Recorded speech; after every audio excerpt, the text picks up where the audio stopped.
Hi, this is Atmir with the Bulletin Board Heroes here at Zac's Traders Cafe for Friday, the 9th of August. Starting off with the FTSE 100, which is just nudging the 50-day moving average after its rather topsy-turvy week. Well, we bounced off an April support line there from, basically or around the 7,900 level. We could have gone lower to the 200-day moving average, and I suppose one can't rule that out, but the good news is we haven't been back below the 200-day line since February, and the longer we stay above it, obviously, the more confident we feel. Looking for that end of day and end of week close back above 8,200, and I suppose that broken January support line just above that, and also looking for the RSI currently at 49 to get back above neutral 50, and I suppose ideally back above 55, which was that resistance for this market from the end of May, apart from that blip and bull trap through to 8,400 that we had at the turn of the month. Best case scenario here is that we stay above the old May support line projection there, 8060, and head up to the top of the range, 8,400 by the end of this month. But the missing piece there is an end of day close above the 50-day moving average. Moving on to the DAX, and we were looking for this market to give us an end-of-day close back above the second gap down there at 17,500, which was duly achieved in the second half of the week.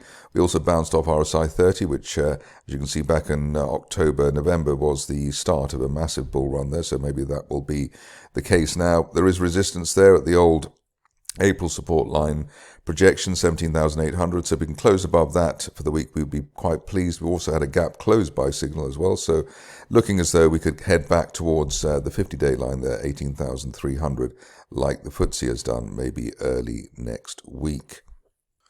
Moving on to the Dow, and here it was a story of bouncing off an uptrend line there from April, 38,500, and we're already back at the 50-day line, 39,400, so really looking for this market to get back in that rising trend channel from October. I suppose you could say that that channel is now like that, and that we need to get back above not only the old mid-July support there, 39,800, but then obviously retest the highs, 4,100. Not really much between the 50-day line and the best levels of the past month, so hopefully that will stay in place.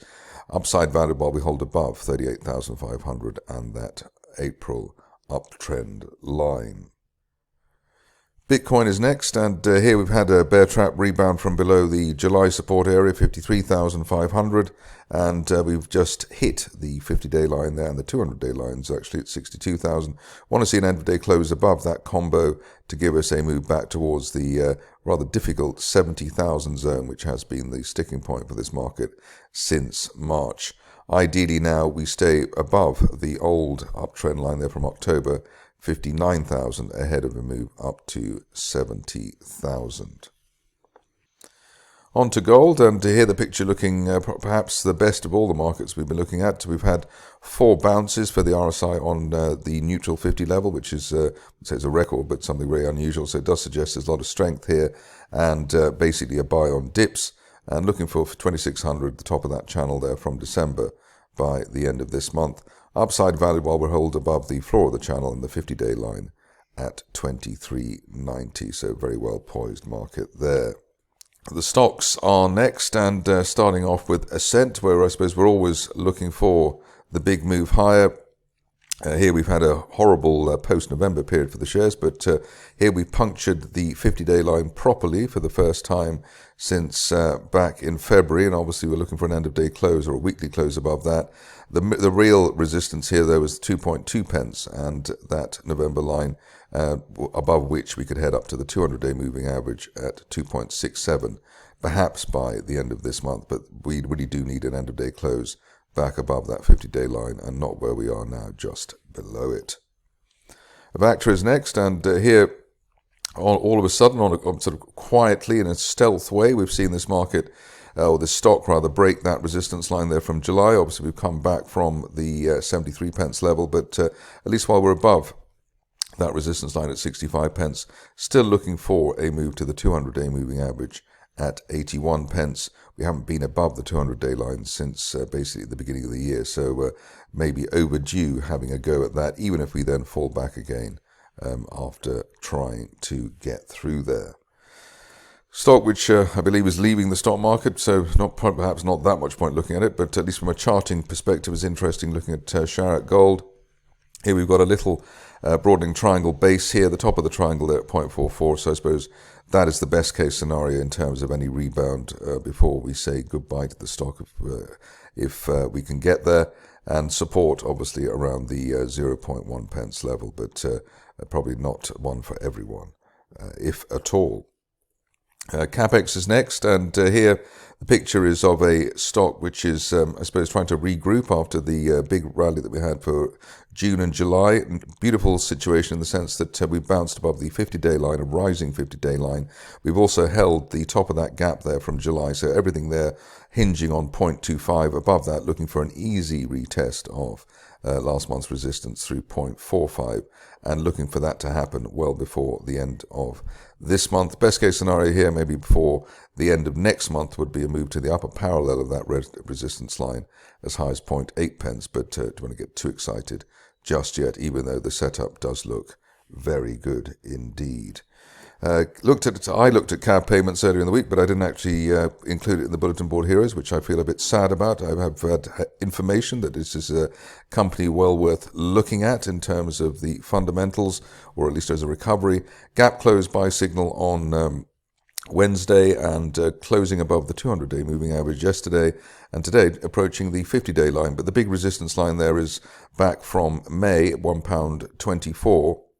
And if we get above that, then we could have a swift move to £1.80, and I'm looking for that perhaps as soon as the end of next month. The key here, I suppose, is staying above the 200-day line, currently around 103 pence. So not a bad risk reward there, and decent technical triggers.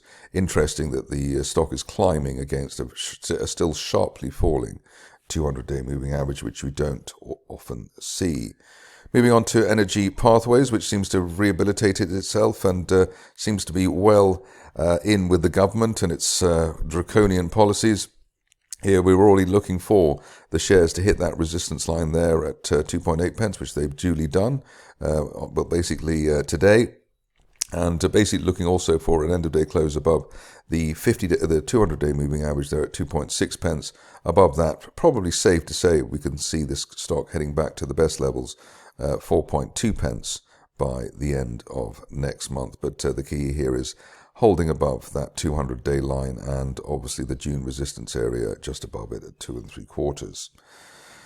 Going on to Goldstone Resources, and here the shares, rather unlikely achievement, but they managed to stay within this very steep rising trend channel. I've seen the floor of the channel there around 1.5 pence, above 1.5. We're looking for up to 2.8 pence by the end of next month, and we're assuming that it'll be fourth time lucky on a potential break of the 200-day moving average of 1.9 pence. Double RSI bounce off neutral 50 to sharply rising 50-day moving average all add to a good look there. Next up is Genincode, and here you can see that with a rising trend channel base, the top of the channel there heading for up to 12 pence, and we're looking for that while we're above recent resistance in the 7 pence zone. Obviously, like to see the shares stay above the 50-day line at 6.5 pence, but hopefully they'll stay above 7 pence ahead of a move to 12 pence, perhaps by the end of this month.